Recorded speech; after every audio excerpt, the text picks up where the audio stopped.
Hello दोस्त का exercise three भौतिकी का एक्सरसाइज थ्री रीडिंग करेंगे। तो दोस्त आज आपको मैं सब कॉन्सेप्ट क्लियर करके आपको मैं बताऊंगा।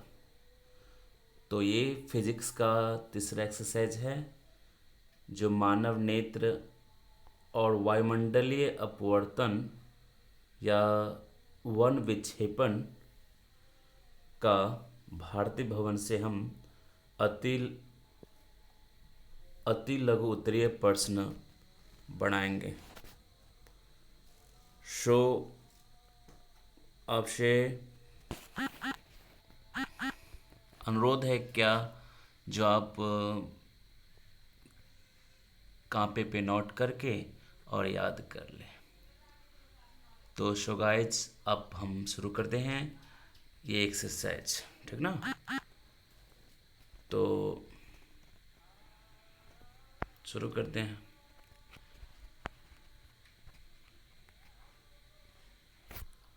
अति लघु उत्तरीय प्रश्न।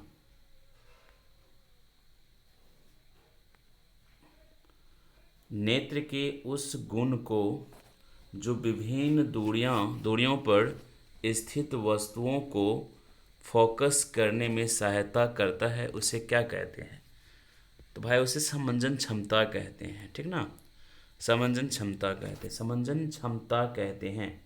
मतलब नेत्र के उस गुण को जो विभिन्न दूरियों पर स्थित वस्तुओं को फोकस करने में सहायता करता है उसे क्या कहते हैं। तो समंजन क्षमता उसे कहते हैं। क्या विभिन्न दूरियों पर स्थित वस्तुओं के प्रतिबिंब को फोकस करने के लिए नेत्र लेंस को फोकस दूरी सिलियरी पेशियों द्वारा परिवर्तित होती है।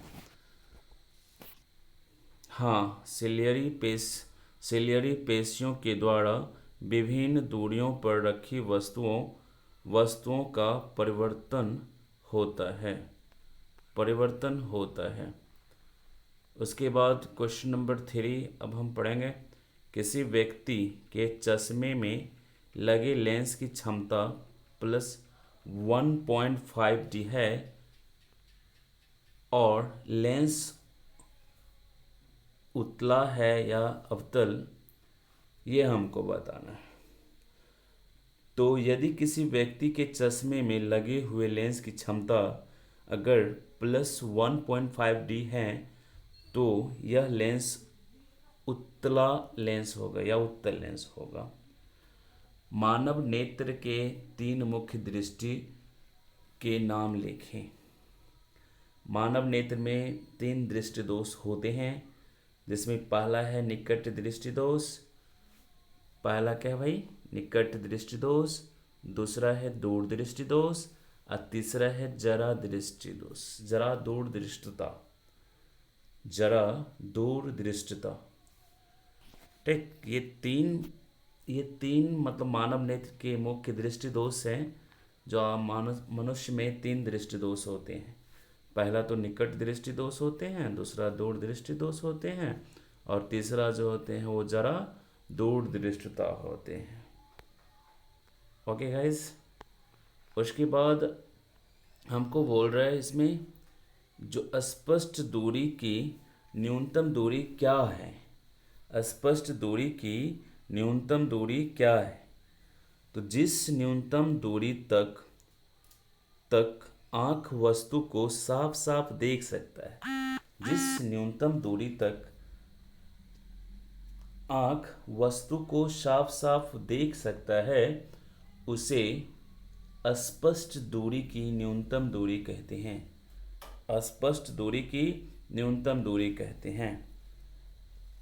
तो स्पष्ट दूरी की न्यूनतम दूरी कहते हैं। क्वेश्चन नंबर 6 पढ़ते हैं अब उसके बाद। स्पष्ट दृष्टि की न्यूनतम दूरी मान लगभग कितना होता है? तो स्पष्ट दृष्टि की न्यूनतम दूरी जो होते हैं वो लगभग 25 सेंटीमीटर होता है। ओके गाइस, और दूर में क्या होता है, अनंत होता है, ठीक। लेकिन न्यूनतम मान जो होते हैं स्पष्ट दृष्टि की वो लगभग 25 सेंटीमीटर होते हैं, ठीक। नेत्र की सामान्य दृष्टि के लिए दूर बिंदु और निकट बिंदु क्या होता है? तो नेत्र की समान दृष्टि के लिए दूर बिंदु अनंत दूरी पर और निकट बिंदु 25 सेंटीमीटर पर होती है। ओके गाइस, उसके बाद अब हम 8 नंबर क्वेश्चन पढ़ते हैं। 8 नंबर क्वेश्चन में क्या है वो आपको हम बताते हैं। 8 नंबर क्वेश्चन में तो 8 नंबर में जब हम नेत्र से किसी वस्तु की दूरी को बढ़ा देते हैं तो नेत्र में प्रतिबिंब दूरी का क्या होता है? जब हम नेत्र से किसी वस्तु की दूरी को बढ़ा देते हैं तो नेत्र समंजन के कारण प्रतिबिंब दूरी में परिवर्तन नहीं होता है। उसके बाद क्या करते हैं, क्वेश्चन नंबर 9 को पढ़ाते हैं। एक व्यक्ति जिसका नेत्र निकट दृष्टि दोष से ग्रसित है और उसमें 1.5 मीटर से अधिक दूरी पर वस्तुओं को स्पष्ट नहीं पाता है, ठीक। समान दृष्टि प्राप्त करने के लिए उसे किस प्रकार के लेंस की आवश्यकता होगी? आंसर में क्या होगा, कोई व्यक्ति जिसका नेत्र निकट दृष्टि दोष से ग्रसित है तो वो 1.5 मीटर से अधिक दूरी पर वस्तुओं को स्पष्ट नहीं देख पाता है। समान दृष्टि प्राप्त करने के लिए उसे अपसारी या अवतल लेंस की आवश्यकता होगी। ओके गाइस, अब क्वेश्चन नंबर 10 आपको पढ़ाते हैं। क्वेश्चन नंबर 10, एक विद्यार्थी अपने क्लास के अंतिम पंक्ति में बैठने पर ब्लैक बोर्ड की लिखावट स्पष्ट नहीं देख पाता है। उसकी आंख किस प्रकार के दोष से ग्रसित है? इस दोष को दूर करने के लिए उसे किस प्रकार के लेंस का व्यवहार करना चाहिए? ओ भाई, इस दोष को दूर जो करेंगे, अगर कोई विद्यार्थी मान लो अंतिम क्लास में बैठे हुए हैं, आप बैठने पर क्या होते हैं, वो ब्लैक बोर्ड का जो लिखावट है वो स्पष्ट नहीं देख पाता है, तो उसकी आंख जो है वो किस प्रकार के दोष से ग्रसित है? इस दोष को दूर करने के लिए उसे किस प्रकार के लेंस के व्यवहार करना होगा? तो इस दोष को दूर करने के लिए उसे अपसारी या अवतल लेंस का व्यवहार करना पड़ेगा, ठीक ना। नेत्र लेंस की फोकस दूरी कम हो जाने से कौन सा दृष्टि दोष होता है? 11 नंबर क्वेश्चन है। तो निकट दृष्टि दोष उत्पन्न होता है। नेत्र लेंस की फोकस दूरी कम हो जाने से कौन से दृष्टि दोष होता है? तो वो निकट दृष्टि दोष उत्पन्न हो जाता है। ओके गाइस, अब क्वेश्चन नंबर हम 12 पढ़ते हैं, ठीक ना। एक व्यक्ति के चश्मे में अवतल लेंस लगा है। एक व्यक्ति है जिसके चश्मे में अवतल लेंस लगा है, तो वह किस दृष्टि के दोष से पीड़ित है? तो वह निकट दृष्टि दोष से पीड़ित व्यक्ति है। ओके गाइस, उसके बाद 13 नंबर क्वेश्चन पढ़ते हैं हम। किस दृष्टि दोष में किसी वस्तु का प्रतिबिंब रेटिना के पीछे बनता है? तो दूर दृष्टि दोष में रेटिना के पीछे प्रतिबिंब बनता है, ठीक। उसके बाद क्या होगा, क्वेश्चन नंबर 14 में एक अस्पष्ट चित्र द्वारा निकट दृष्टि दोष का वर्णन करेंगे, ठीक ना। तो अस्पष्ट प्रतिबिंब से मतलब उस चित्र से हम स्पष्ट करेंगे। क्या होता है इसमें, अंतिम दूर स्थित वस्तु से आती है, ठीक ना। एक वस्तु मतलब एक प्रतिबिंब उससे यहाँ से आती है और वो क्या होता है, निकट दृष्टि दोष में मतलब रेटिना से आगे जाके प्रतिबिंब बन जाता है। मानव नेत्र में उत्तल लेंस लगा रहता है, ठीक ना।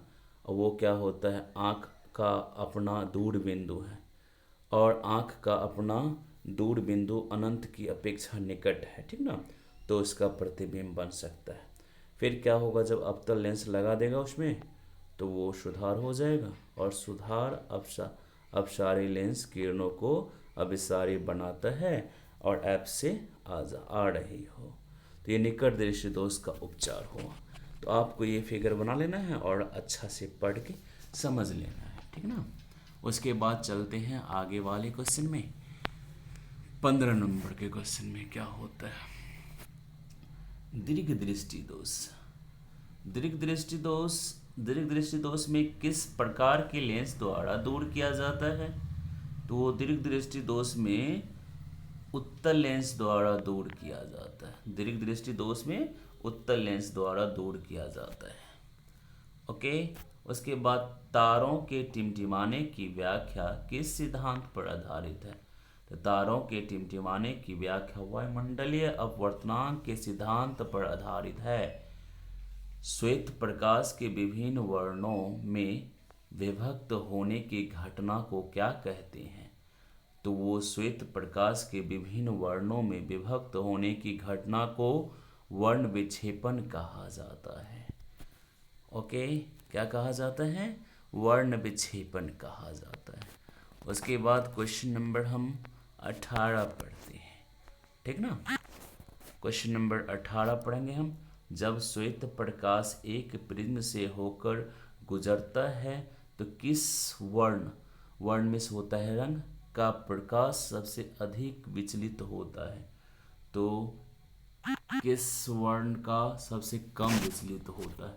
श्वेत प्रकाश एक प्रिज्म से होकर गुजरता है तो बैंगनी रंग जो होते हैं का प्रकाश सबसे अधिक होते हैं, विचलित होता है, और लाल रंग का जो प्रकाश होते हैं वो सबसे कम विचलित होता है। क्या प्रकाश का रंग प्रकाश तरंगों के तरंगदैर्घ्य पर निर्भर करता है? हाँ, करता है। उसके बाद क्या करेंगे हम, प्रकाश के किस रंग के लिए तरंगदैर्घ्य अधिकतम होता है? लाल रंग के लिए। कौन से रंग के लिए? लाल रंग के लिए। उसके बाद फिर आगे हम क्या करेंगे, हम 21 नंबर जो क्वेश्चन है उसको देखते हैं। लाल रंग दूर से देखने पर भी लाल क्यों दिखाई देता है? क्योंकि लाल रंग का तरंगदैर्घ्य का मान सबसे अधिक होता है। क्या कारण है कि आकाश का रंग नीला दिखाई पड़ता है? प्रकाश परिकिरण के कारण अन्य रंग यहाँ तक नहीं पहुँच पाता है, इसलिए यह नीला दिखाई पड़ता है। तो दोस्तों, भारतीय भवन के तीसरा एक्सरसाइज में अति लघुत्तरीय प्रश्न में 22 क्वेश्चन है, इसलिए हम आपको 22 क्वेश्चन सॉल्व करके मतलब याद करवाए हैं। आप कृपया इस सभी क्वेश्चन को अपने कॉपी में नोट कर लें और याद कर लें। ओके गाइस, फिर मिलते हैं अगले वीडियो में, तब तक के लिए बाय। आपको अच्छा लगेगा तो आप प्लीज़ मेरे चैनल को सब्सक्राइब करें और शेयर करें। बाय।